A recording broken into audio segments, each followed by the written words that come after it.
Well, hi everybody. Al Bernstein here with another one of our boxing hangouts, and I'm so glad that you joined us today. This is our year-end boxing hangout. We're going to look back at the year that transpired in 2013 and take a look ahead. And we have two very, very special guests with us. Well, first I'm going to mention, of course, you all know Dan Parks, who produces the Hangouts and does such a wonderful job of it. Of course, he's on hand here today. And then we have two great guests, one who has been with us before on a boxing hangout. He's a two-time former heavyweight champion of the world. He is a silver medalist, am I correct about that, in the Olympic Games, which I was privileged to announce back in 1992. And he joins us today, Chris Byrd. Chris, thank you for joining us. Thank you for having me. Appreciate it. Chris will be with us to look back at the year, and also a young lady who is a terrific radio host on badculture.net, and also a writer. And I was delighted to be on her show, and so I tried to return the favor and ask her to come on the Boxing Hangout, and she was pleasant enough to be with us. Jeandra LeBeauf. Jeandra, how are you? I'm excellent, thank you. How are you doing today? I am doing great, and I appreciate you coming on here with us for this. Let's get right to it, guys. In 2013, I made a statement that this was the best year boxing has had since in the last 25 years. And to buttress that, we're going to put up a graphic on it just to put my words in print, which either makes me look like a moron for having said it, or people will agree. Now, I want to get your take on my statement. The statement has to do with the fact that the content of boxing has been the best I've seen in 25 years. Now, you two are a lot younger than me, but you've been around for a number of those years and seen them too. And I want to ask both of you, and I'm going to start with Chris since he's the only world champion on this hangout. Chris, do you think it's overstatement on my part, or do you think this truly has been a great year in boxing? I think it's been a really good year in boxing. I mean, matchups are being made, and that's the most important part about boxing, where guys can come together and make a match. And this year has been not only a lot of good matches made, but a lot of good fights in those matches. So it makes it an explosion year of boxing, regardless of if it's the best or not. It's still a great boxing year because matches are being made. That's for sure. Jeandra, what do you think? I think it's been a great year. Not only the fans are reaping the benefits of terrific matchmaking, but also we've seen the emergence of these non-premium networks that have given younger fighters and prospects the opportunity to present themselves to the public. So it's been great for the development of the up-and-coming champions as well. That's a very good point, because it's not all about just the stars and whether you see them. And listen, the premium networks, and I'm on one on Showtime, not every person can see it. So more people have access, at least to ESPN and to Fox and some of the other places where they can see these fighters developing. So that's certainly important. Let's talk now about some things that happened in 2013, and part of the reason I made the assertion I did. It was the year in which Floyd Mayweather fought twice, which that in and of itself seems like it's a news story. It started out with his fight with Robert Guerrero, and then, of course, the amazingly huge event involving Canelo Alvarez. And, Jeandra, I'll start with you on this one. Those two events, with Mayweather coming back and committing to fighting twice a year, how much does that do for boxing? And what was your opinion about him and about those matches? The matchmaking, first, it was phenomenal to have him turn to the ring after the stint of his personal issues outside of the ring. He had the opportunity to fight two very distinctly different cards. Robert Guerrero, an opponent that fans weren't as familiar with as Canelo Alvarez, who's such a global presence in the boxing industry. So it's almost like you saw two types of Floyd Mayweather return to the ring. We saw the all-out extravaganza with the one, and we saw another heavily promoted fight, but the opportunity to see a different side of Floyd Mayweather a simpler Floyd Mayweather. So it was good for the fans. It gave the opportunity for these undercard bouts to be made. We had the super undercard with Danny Garcia and Lucas Matisse, another big match that fans wanted to see. And that fight being presented in that platform wouldn't have been possible without Floyd Mayweather agreeing to fight twice a year to provide the space for that match to happen. Yeah, that's a really good point. And Chris, let's talk about Floyd Mayweather himself. You are the perfect judge of this because you understand more than any human being, because you were this kind of fighter, what it takes to be not a slugger in your 30s, but a fighter who wins based on defense, precise technique, and all the rest of it. It seemed to me there was absolutely no erosion of skills by Floyd Mayweather. Is that the case, or did you see any signs of erosion from him? Seeing no signs of erosion. That's what makes Floyd Mayweather so great. And when you look at just history and people saying that, reflexes, you lose your reflexes, everything started going, especially when you on the downside of the 30s, being 36 years old. It's impossible in what he's doing, shutting down young guys, fighting amazingly, using his eyes, his legs. That's one thing that really go first is your legs and being able to move. And then reflexes is just incredible. He's still like he's in his mid-20s, how his skill set is, and he's very smart. On top of it, which just make him a complete package of a fighter. I said during the year that we're going to get to a fight we're going to talk about, or one gentleman we're going to talk about a little bit, but I'm going to do it right now because it kind of has bearing on. As I look around the landscape of the 147-pound, certainly weight division, I don't see anyone at this moment who I think is a challenger that will beat Floyd Mayweather if he's fighting on this level. But in my view, one young man about a year from now seems like he's someone who could challenge Floyd Mayweather, and that's Keith Thurman. I don't know that he would beat him.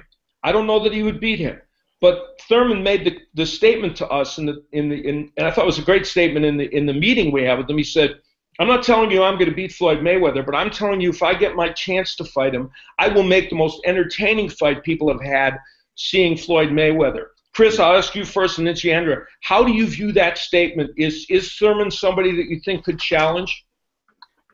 Yes, especially the year. Floyd would be a year older. Yeah.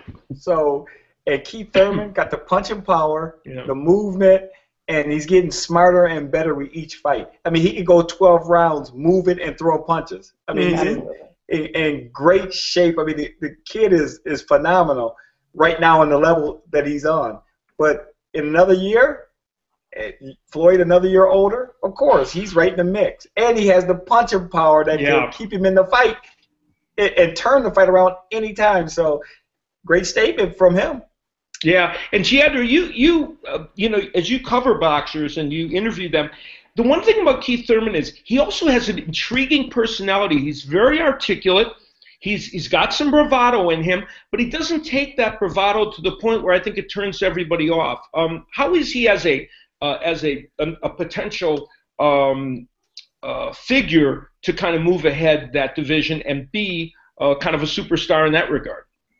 He's very intriguing on how he's managed to navigate his way through the boxing matrix. He has enough personality that keeps him interesting, but it's not distracting from the matchups themselves. With each fight he improves. Whatever critique he has going into the upcoming bout, he makes that improvement when he enters the ring for the next bout. He has power, he has the discipline, he has the drive, but he manages to fly just under the radar that people aren't paying so much closely to him to distract him from his mission.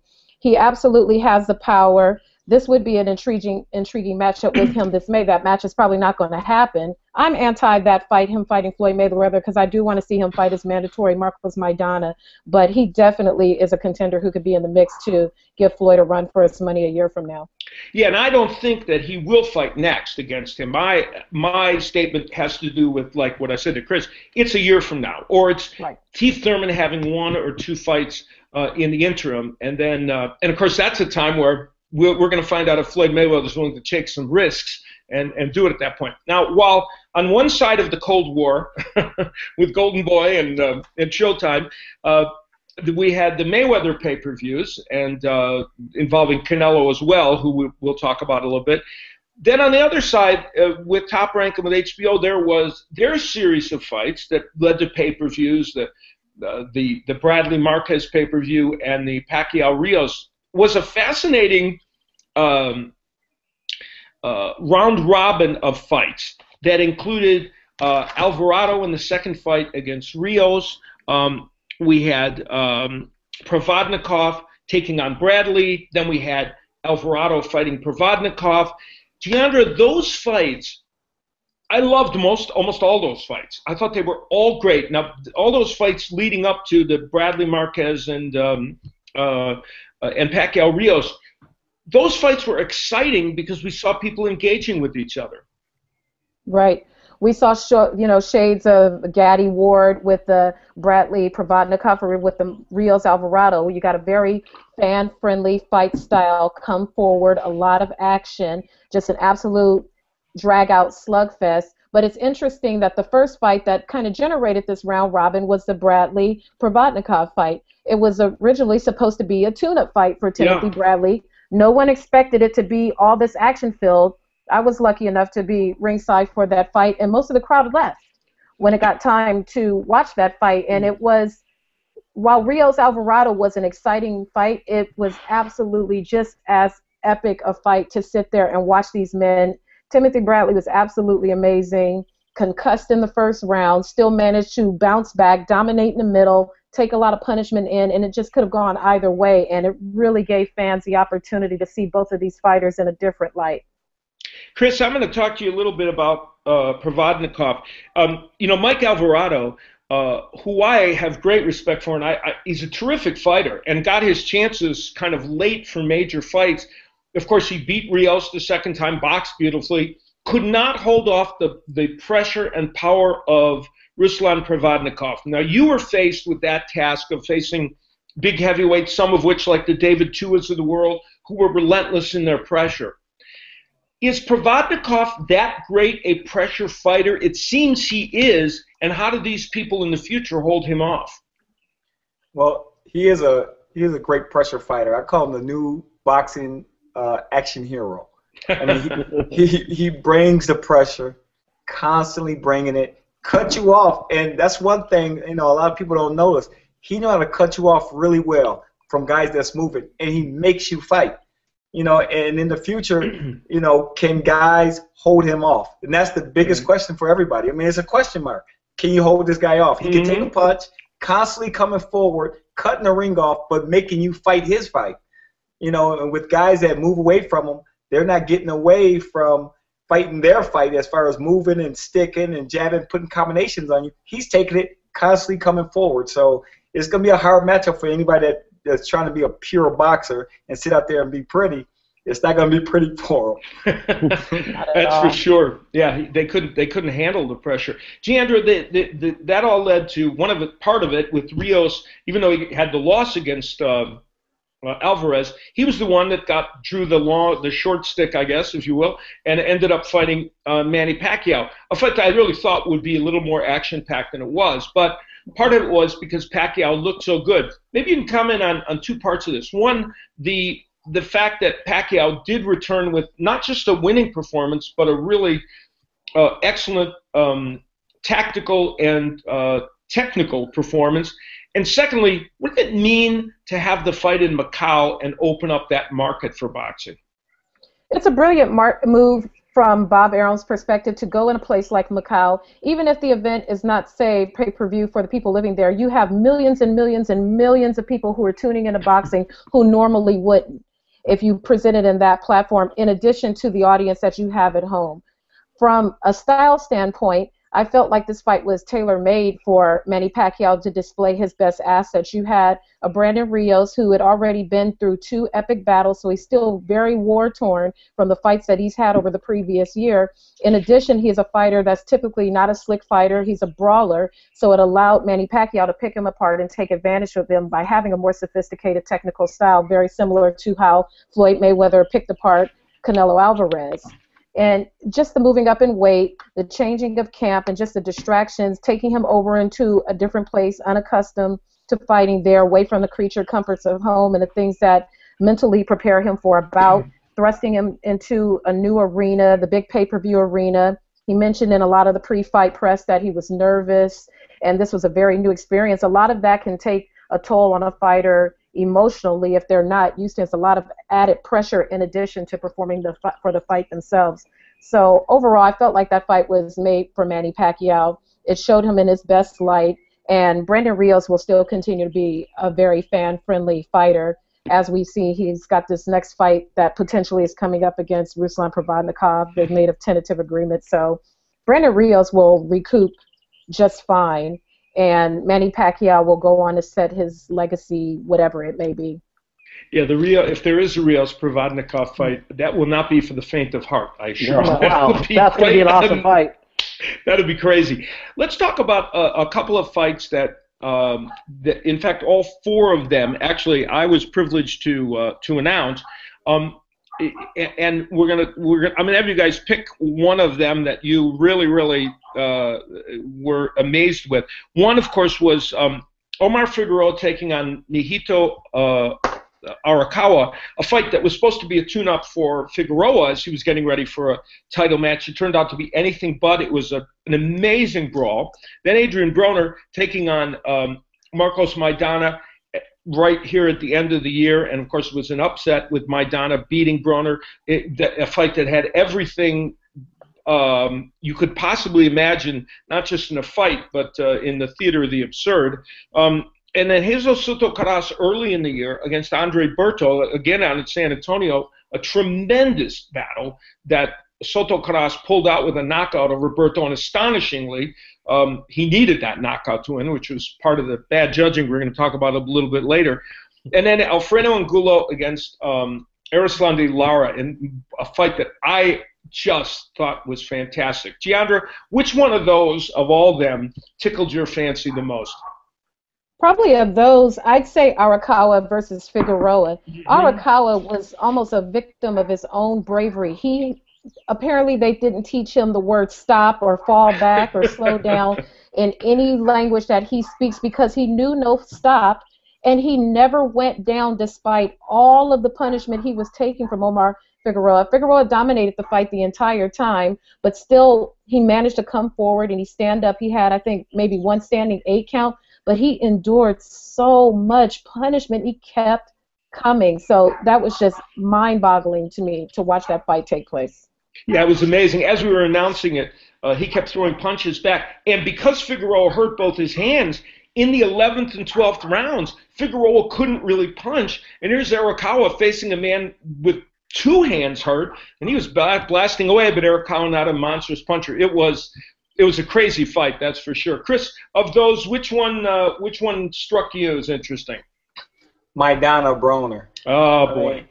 I mean, it was a big one. With Broner, I think the media really put a lot on him, and I understand, he talked trash and he does all these antics, but outside of that, in the boxing ring, think about it.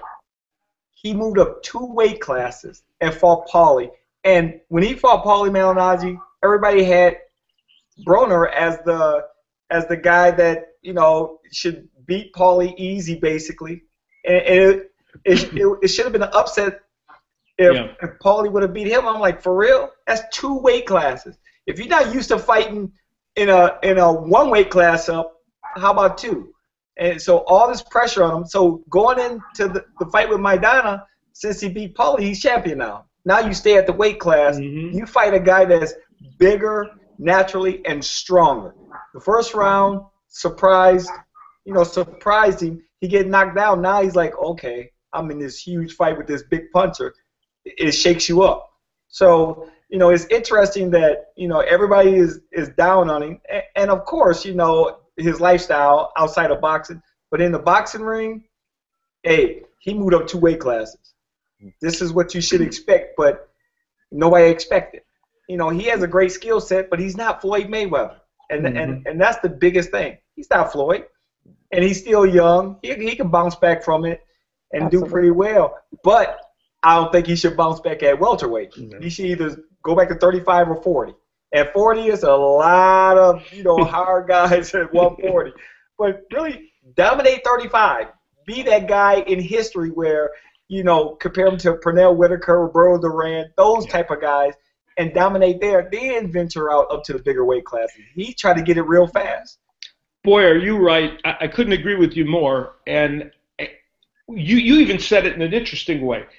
If he were to stay at 135 for a while, because we know there aren't that many fighters down there that could beat him, he could have dominated that division. He ate himself into above the weight division. He was having a hard time making 130, so he got to 135. Only had a couple of fights there. He could dominate that division for 2 or 3 years, and he would put his name. You're right. He put his name in there as a great lightweight. The fight that really fascinated me among that group, all of them did, but the Angulo-Lara fight was amazing to me because Erislandy Lara, who, by the way, at 154, I think would be very difficult as an opponent for Floyd Mayweather if Mayweather came up to 154. But there's no law that says Mayweather needs to do that, and I suspect he won't. But Erislandy Lara and Alfredo Angulo fought a brilliant fight. Angulo fought really well, put a lot of pressure on Lara, threw punches to the body, to the head, twice put Lara down in that fight. But Erislandy Lara, who people forget is a good puncher, he can hit. He was able to hurt Angulo in a couple of cases, and then finally, because of the damage to Angulo's eye, one punch just hurt him so badly that Angulo literally turned around and stopped the fight. And for Alfredo Angulo, a true warrior, to do that, clearly it had to be very painful. So those are some of the great fights that were part of the fight of the year that we might talk about. Now, as much as we've said this year was a great year in boxing, and I've been very vocal about that, we don't live in a glass bubble, and boxing is one of those sports that will always have its issues. One of the issues boxing had this year that was a shame because it I think tarnished a little bit some of these great matches was the reffing and officiating issues. As much as I say this was the best year for content in boxing, I also say there were as many officiating blunders and bad calls and bad reffing jobs as I've seen in some time. Jeandra, how much do you think it tarnished things? We had situations like, some of the bizarre judges' scorecards turned in, like C.J. Ross in the fight with Canelo and Mayweather. A couple of the judges that had Peter Quillen so far ahead of Gabe Rosado that there was no chance he could possibly win, which was absurd. And there were other ones. And talk about the judging first, and I'm going to get to Chris about the refereeing.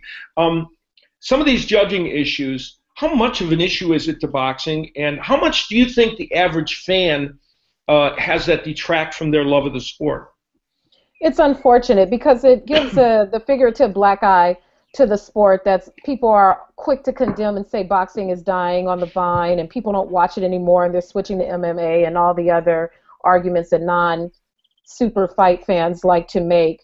By having these judging discrepancies, it makes fans lose heart in a sport that we are trying to keep alive and in the forefront of sports entertainment.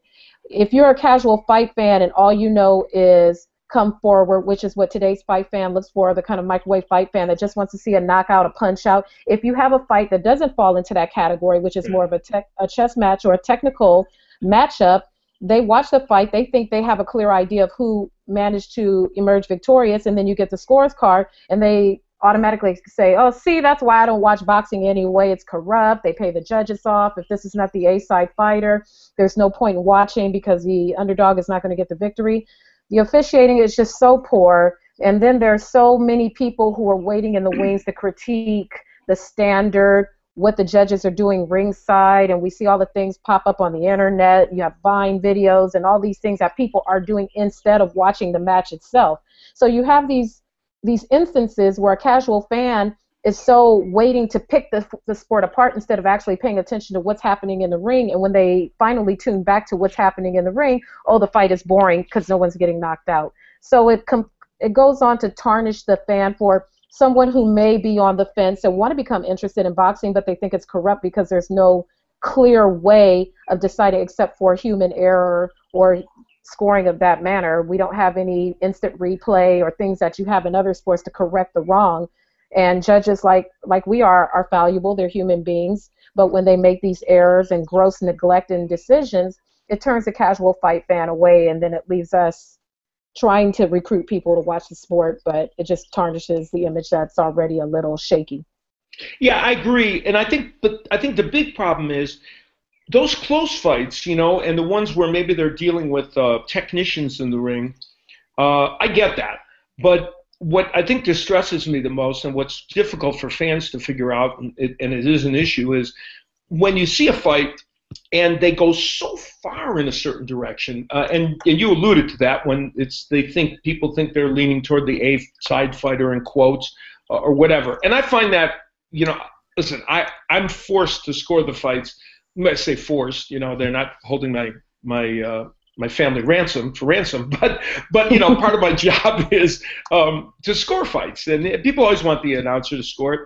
I don't really want to because I've got another job to do, and I always tell people it's just guideline. I'm not sitting there. My whole focus is not on it. So I understand why my scorecards could look not perfect, right? And they often aren't. But what I don't understand is a judge that's paying attention to everything that's happening. That's her only job, to be so far off of what reality was. Chris, let's move over to the referees for a second.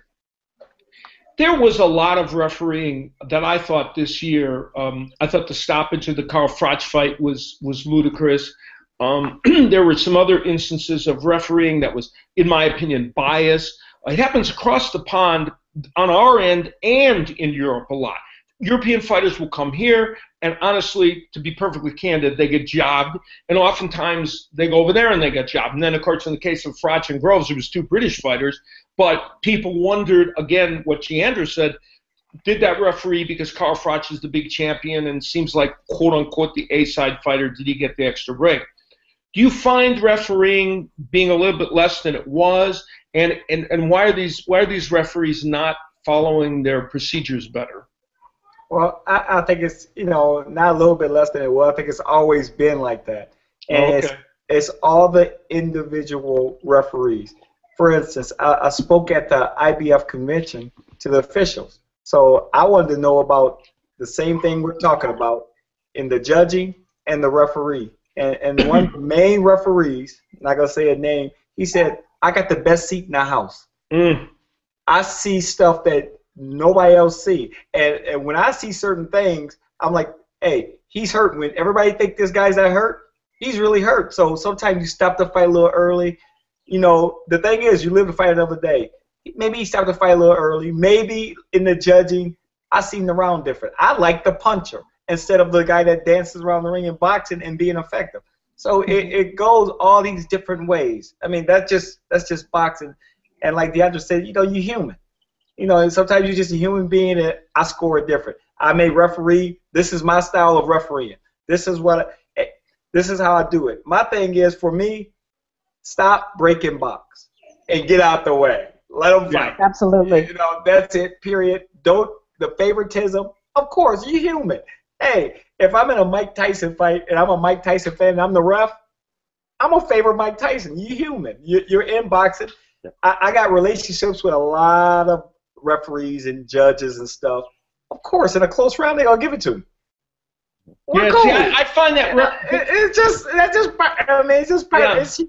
human nature, I gotta be honest with you. You're telling it like it is, and I'm in that ring. But I'm gonna tell you, I find it absolutely reprehensible if any and I think you're right. You've actually hit on something that people are afraid to say. They don't say, and I don't say it too much because I'm in position where I don't like to make charges and I don't like to, but you make a very good point. If there's a referee, first of all, they shouldn't have a favorite. I'm not supposed to have a favorite fighter, okay? I'm not supposed to like somebody more than someone else. Now, I am human. You're right. But it's heinous if somebody like me does it on a broadcast. It's 50 times worse if a referee or a judge does it during a fight. It's just wrong. When we go before a traffic judge or God forbid, in a criminal proceeding, and we see a judge up there, and we think maybe he's biased against us for whatever reason, it could be anything. You know, we can think of 50 reasons for people to be biased against somebody, whether it's personal or societal or whatever. It's the worst possible situation. And these fighters are working so hard to have that taken away from them, you know, to me is just amazing. Now, Jeandra, you were jumping in there. I sensed that you had a comment. You were agreeing with Chris on, I think it was one of the things about the refereeing. What was the comment you were going to make? I totally agree with Chris when it's a close round. If it's a close round, it could go either way. Obviously, the ring referee will probably go with the fighter he feels more favorable with. You know, perhaps they had a previous encounter where this fighter respected his rules a little more than this other fighter who may have crossed paths with him. You know, these referees work a lot, so they're going to see these fighters on a number of occasions. But then you have the instances where it is just a blatant disregard for protocol. There was a fight that happened this year between Malik Scott and Derek Chisora, where Derek Chisora knocked Malik Scott to the canvas, and the referee started the standing 8 count. Malik Scott took the knee and was rising to beat for the count, and the referee waved the fight off and stopped the fight. So what happens in those instances where you have these referees who just have a blatant disregard for any type of ring protocol? I've never seen a fight in any country, in any language, where a fighter took the knee and was counted out as they were rising. And if they were dead on their feet and wobbly and spaghetti-legged and looked out of the encounter... I'm not sure what you said. Sorry about that. That was my iPad talking. Go ahead and continue. sorry, I'm Terry. technologically challenged. Sorry. Siri likes Derek Chisora, and that's why she jumped in on my point. You're right. She's a Chisora fan. But in those instances, and then there aren't any ramifications for the referee to receive any type of discipline or anything like that, and there's really no governing body. I don't want to turn into Teddy Atlas and jump on about governing bodies and regulation and all those things, but in those instances, I agree with Chris. If it's a close fight, it could go either way. But when you have these instances where it's just a blatant disregard from any past practice or anything like that, it's really, really disheartening as an observer watching the fight of what the rules actually are. And as we've seen with rules, there's so many different rules that I watch boxing avidly. I don't know all those rules, so it's even worse for a casual fan who occasionally tunes in. Very good point. Very good point. Let's move on to something more positive here as we head toward the last part of this hangout. And by the way, I forgot to mention at the beginning of the hangout that we weren't taking questions today. It's a little late for me to mention that because some of you may have already. But on our future hangouts and the ones we have after fights, of course, we do take questions from you. We'll do that in future hangouts. But I hope I am enthralled with what Jeandra and Chris are saying here today, and I'm enjoying it immensely. Let's talk about a couple of fighters that had fight of the year kind of years. Adonis Stevenson, a terrific light heavyweight champion, who won 4 fights this year and beat 2 champions, Tavoris Cloud and Chad Dawson.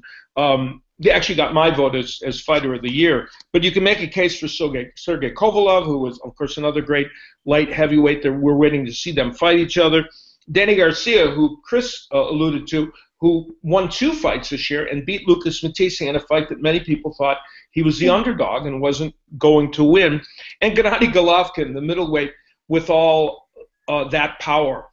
Chris, which one of those fighters, you could talk about any number of them, but how did their years look to you? And by the way, the biggest news story to come out of this hangout is going to be the fact that Chris Byrd said he roots for the puncher more than the boxer. No one will believe that.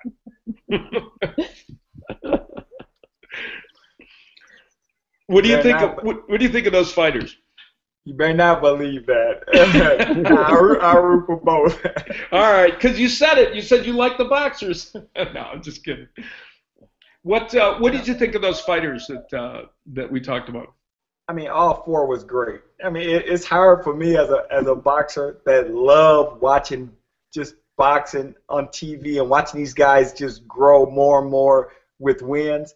I mean, the surprising with Adonis Stevenson jumping on the scene and coming up to 175, knocking out Chad Dawson, and then now he's just dominating that light heavyweight.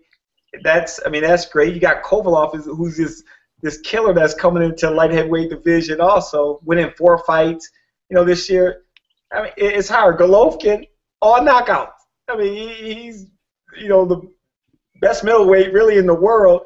And, and I love Danny Garcia. So my love for these guys, put them all, you can shake it up and just pull one from the hat. Any of them deserve it. I agree 100%. Let's talk a little bit about this year was a year in which we lost some people in the sport of boxing. And I mentioned the fact you guys are obviously younger than me, so some of these people are figures that maybe you didn't see as much of. In fact, now that I think about it, if I combined your ages, you might not equal mine, which is a terrifying thought. And I may kill myself after this boxing hangout because of that, but that's okay. Don't feel bad. But we lost some folks in boxing. Kenny Norton passed away, who I had a personal relationship. Well, I had a personal relationship with all these people, actually. Kenny Norton, a terrific heavyweight, and won the heavyweight championship in his fight with Jimmy Young. Tommy Morrison passed away this past year, and of course the great Emil Griffith, who was a terrific welterweight champion, and had to go through the horror of killing someone in the ring, Benny Kid Paret. Let's talk about Kenny Norton first, and Chris, you as a heavyweight, and you were I don't even know if you really looked at Norton's fights that much or saw him after, but Kenny Norton was really, in a day when there were lots of good heavyweights, was a terrific fighter. What are your thoughts about him? Got a lot out of his ability. Ken Norton, big and strong. Mm-hmm. And you're talking about matchups in boxing, Ali. Mm. He ain't supposed to be in there with Ali. Then you look at him with George Foreman. He can't handle George Foreman, but can handle Ali, who couldn't handle Ali in Foreman. So big, strong heavyweight, could run through you, just a big, strong guy, and got the most out of his talent. I mean, he had that style that come at you, can box you a little bit, can fight you. I mean, I watch a lot of Ken Norton. My father talked about how he's a big, strong guy, and in meeting him personally, I'm like, wow, he's bigger than me in an era where it wasn't that many big heavyweights. I was intimidated by the size. I'm like, man, he's a big guy, and he was older.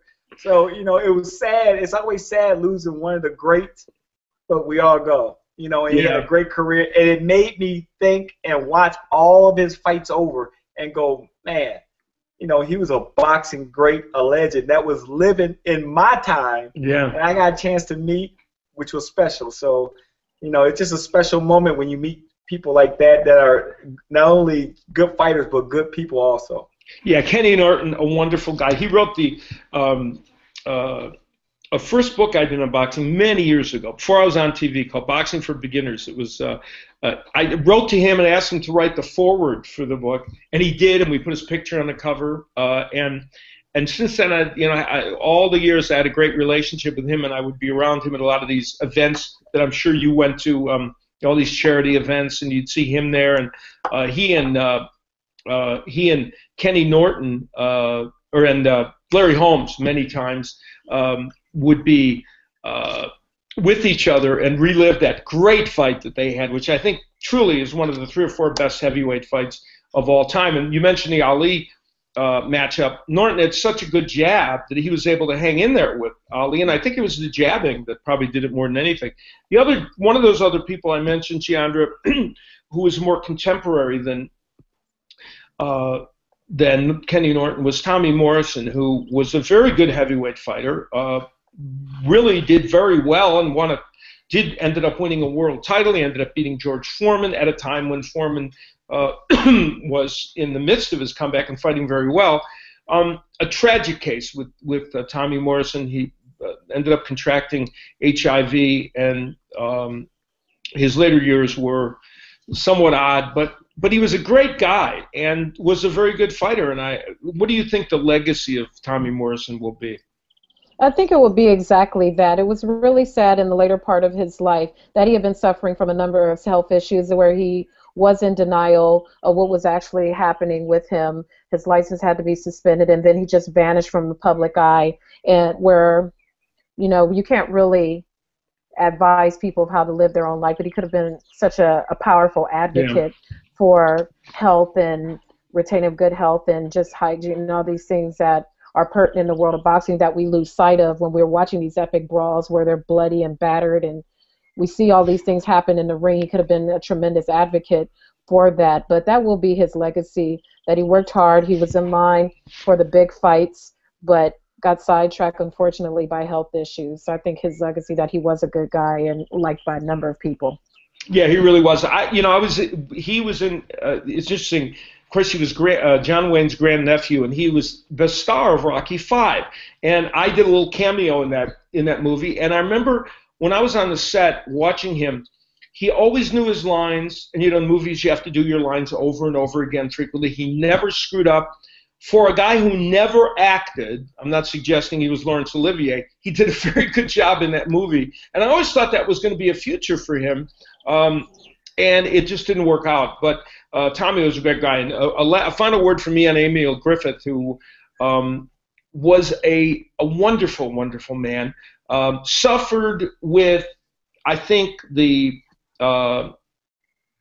issue that he had over the fact that later it became pretty obvious, and Emil Griffith was probably the first gay champion in boxing, though these are back in the 1950s and 60s, this was the idea of coming out was impossible and couldn't work. And there's the great story of Benny Kid Paret calling him metacone, which is a Spanish word for gay, but a slur for homosexual. And I think all through life, Emil Griffith had to deal with that issue along with all the great boxing. But I'm going to tell you something. He stands as one of the great welterweight and middleweight champions of all time, and was a wonderful man during his entire time. Let's, as we wrap this up, Chris, I'm going to ask you about 2014. What's your feeling about boxing moving forward, and what are some of the things you'd like to see in the coming year that would be interesting?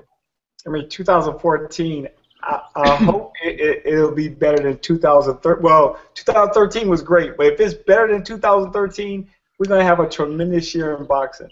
And one thing I want to see is American heavyweights come to the forefront. I look at it like this. We missed the night of the young heavyweights. I think if we can have another series like that a couple times in 2014, we're going to see great heavyweights pop up. And then you got a platform to show your skills, and get out there. And now the British heavyweights, they have a few of them. Hey, let's match them. It's time to fight. Everybody's protecting that zero. Step up and fight. I agree. Jeandra, what do you think of that? I agree, absolutely. We talk a lot about the American heavyweight division on my show, and just to see our country return to prominence in that weight class, it was the glamour division for American society, the heavyweight champion of the world. So to see return to prominence, we have Deontay Wilder, who's out there, who could possibly be a champion, but on the other side of the pond, they're growing Anthony Joshua, and they're trying to bring up these young competitors to bring them into the ring. So it'll be interesting to see when they hit that collision course. Tyson Fury says he's retired after the whole David Haye thing, but he's never out of the mix, and he's got a big personality, so I don't expect him to be gone too long. We're a Klitschko down, so we're halfway there. So we're one Klitschko down. So if we can get the other Klitschko to retire, we can make some things happen. Chris Arreola looked good in his last fight. At least is a legitimate contender. I saw him recently at the Golden Boy live fight that was in Indio, and he still looked like he's maintaining that fighting shape. Yeah. So he's very serious and very focused. Stavern is coming back in the mix. We have a lot of things going on, but I'd like to see an American bring the belt back home. Would be interesting, and of course, Chris Ariello, you mentioned, when he's in shape, he's a force. Tyson Fury, I'm one of those people that I believe he is a tough man in the ring. You know, he gets knocked down, he's big, he's tall, he's a fun fighter to watch because he engages with people, and that's what we need in the heavyweight division, some good matches, which you and Chris both alluded to. I want to thank you guys. First, I want to tell people that if you want to hear more of this wonderful insight that Chris Byrd has given us on this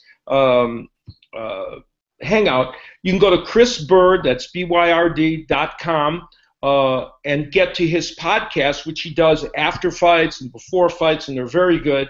Or go to Bird's Eye View on YouTube, but go to chrisbird.com. That'll get you to everything, and he does some terrific podcasts. And then for Jeandra, her radio show is at badculture.net, where she does radio and also writes. And she's a terrific, as you can tell by this Hangout, she is very knowledgeable on the sport and a fine journalist and does terrific interviews with all the big names in boxing. So I am indebted to both of you. Chris, thank you very much for being with us.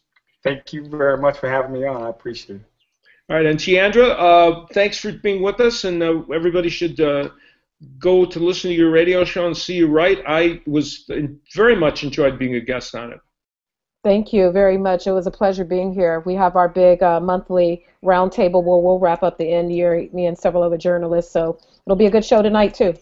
All right, everybody should go to badculture.net and they can hear that. Finally, my thanks to our man Dan Parks, who produces this show and does such a great job. Dan, you created the Hangout idea. And you dragged me kicking and screaming into social media, and I wasn't kicking and screaming, but you had a tough job trying to get me to this point in social media interaction, and for that alone you should get a Purple Heart. Well, I appreciate it, Al. I think that you are absolutely our boxing icon, and you know, for me, there's nobody in the business that I think has more respect in the boxing world than you. And the fact that you are an innovator and you're one of the first ones out here with the boxing hangouts and really getting organically down into the with the masses, with all of our fans and everyone here, where we can access this for free through our computers, I think is fantastic. And we have an amazing lineup for next year. We have some really great authors, boxers, trainers, promoters. We've got the whole gamut, and I'm really excited about where we're going to be able to take these boxing hangouts next year. It's very exciting. People can, of course, get to me on Twitter, at Al Bernstein, and I enjoy tweeting with everybody, and that's something that, as you can see, you can go to @Al Bernstein and follow me there. You can also follow, by the way, Jeandra and Chris on Twitter as well. But yes, thank you for following me. And the other thing is, Dan, we want the people to subscribe to the to us on YouTube as well, so they can see these hangouts. One of the things that's great about this medium is there's no gatekeeper. And we can all sit here and give our opinions and do what we want to do.